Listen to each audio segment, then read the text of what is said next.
Good morning mga boss amo. So mag-aayos tayo ng motor ni Papsi. Ayusin natin yung kanyang signal light at busina. Yan, wala siyang signal at busina. Yan. So check. Yan, nakabukas na yung susian.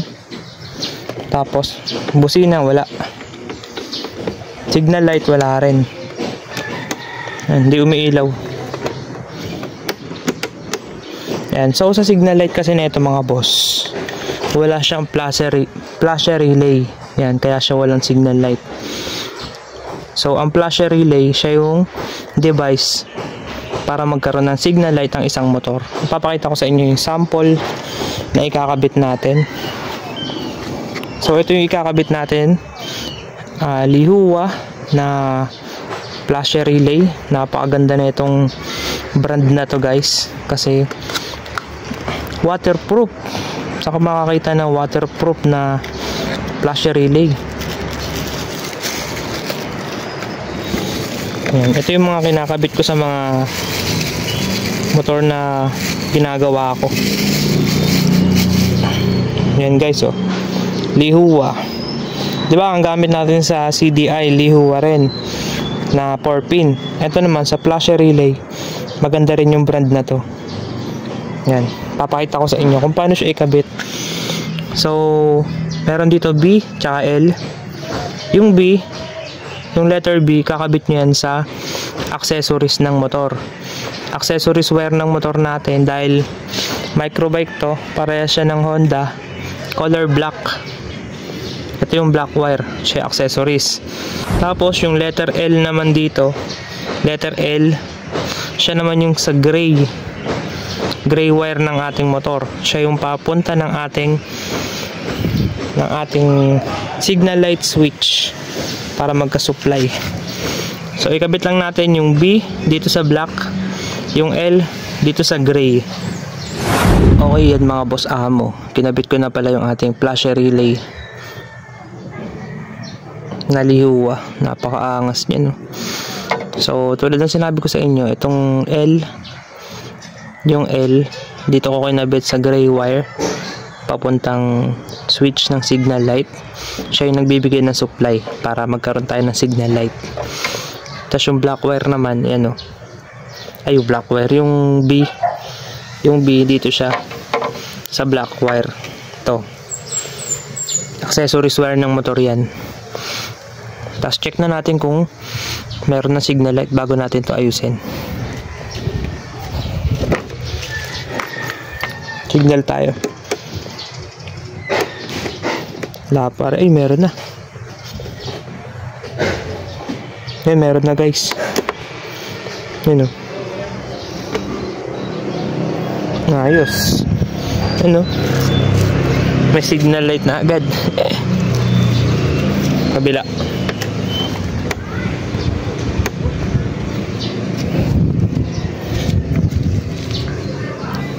Yan guys, may signal light na. Hindi ko pa kasi nakabit yung kaha dito sa harap. Dito kasi yung signal light sa harap. So mamaya ulit, check ulit natin mamaya. Pero goods na yung ating signal light. I-tape ko na lang yan. Ayusin naman natin yung ating busina. Pero ayusin ko muna to para di nakakailang. Yan mga boss amo. So nilagyan ko na siya ng tape para safe. Yan, o, wala nang nakalitaw na wire. Ayusin naman natin yung busina. So una natin i-check yung supply ng busina, kung meron talagang pumapasok na positive. Kunin nyo lang to. Meron ditong light green. Kunin natin yung light green. Yan, o.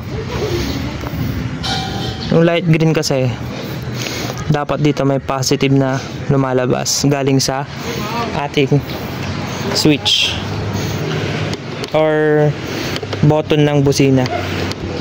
Para malaman natin, kailangan natin ito, test light. Lalagay nyo lang sa ground yung isang clip. Yan, yung clip natin, lagay natin sa body ground. Tapos yung pan-test natin, lagay natin dito sa light green. Ito guys, actual to na pag to troubleshoot ng busina. tsaka signal light. Tapos ibubusin na lang natin to. Yan. Siyempre buksan natin yung susi. Yan, bukas naman yan. Ayun, umiilaw. So pipindutin natin to. Dapat iilaw yung ating test light. Yan, di umiilaw guys. Binubusina ko siya. Pero di umiilaw. Dapat umiilaw to. Okay, so check natin yung switch. Ito, yung supply nito. Ito mga boss, yung horn button natin. So binuksan ko siya. Meron ditong black tsaka light green. Yung light green na yan, ito rin yan. Papunta sa supply ng ating busina. So tanggalin natin tong ating tester. Tapos ililipat natin dito sa black. Dapat iilaw tong black. Naka body ground tayo. Dapat iilaw yung black na to.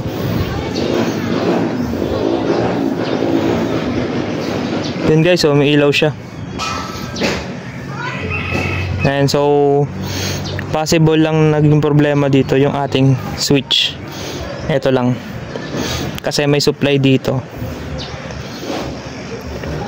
Yan, may supply siya, nagpula. So hindi lang natatransfer nung power dito from black to light green.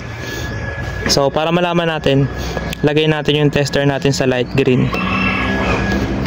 Tapos ibusina natin. Dapat iilaw yan. Yan, so tinusok ko sa light green. Dapat pag binusina ko dito, ilaw dapat yan. Kasi may supply yung black eh. Yan, kung mapapansin nyo, ayaw. Yan, so possible na switch lang yung problema. So para mas malaman pa natin na switch lang yung problema, ire-rekta natin to. Rekta natin yan. Tapos pag kinabit natin tong light green, dapat magbubusina na yan. Tutunog na yung busina natin. So try natin. Yan, ito guys, kukonfirm lang natin yan kung talagang switch yung problema. So nirekta ko to, yung black tsaka yung light gray. Yung black, accessories wire. Yung light gray, supply ng busina natin. Positive trigger siya. So punta tayo sa busina. Yan. Ito, pag nilagay natin dito, dapat tutunog yung busina natin kung switch lang yung problema. Pero pag dito tumunog, dalawa yung problema, switch tsaka itong busina natin. Okay, so lagyan na natin. Ayaw tumunog guys. Sira na rin tong busina. Tignan natin kung may power to. Dapat may power yan.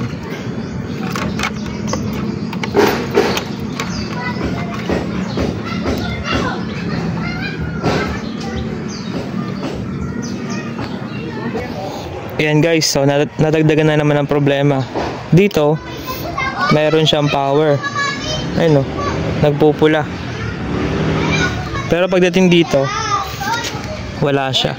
Nakarekta na yan. Ayan, wala siya. So, possible naman na putol yung ating light green sa loob. So, gagawin natin is mabilisan na lang. Magkoconnect ako dito ng wire. I-jumper ko na lang papunta dito sa ating light green. So yan mga boss amo, no? So kinat ko na dito yung light green. Ito yung karugtong sa loob. Then ito naman yung ating light green sa kabila. Kinat ko na rin dito sa pinaka stock wiring niya para wala na ako maging problema sa loob. So ito na siya. Mamaya ko na siya ayusin. Papapakita ko muna sa inyo yung actual na pag-ayos ko. So ginamperan ko lang yan ng wire. Ito. Nagdudung ako ng wire para wala na akong problema dun sa loob. So check na natin to kung may power to. Maingay ni mga bata eh. Yan, so may power na yan guys. Bubusina na yan. Sigurado ko dyan. Pag di pa bumusina to, may problema yung busina natin. So iyan na natin dito. Yan guys, so bumubusina na siya oh.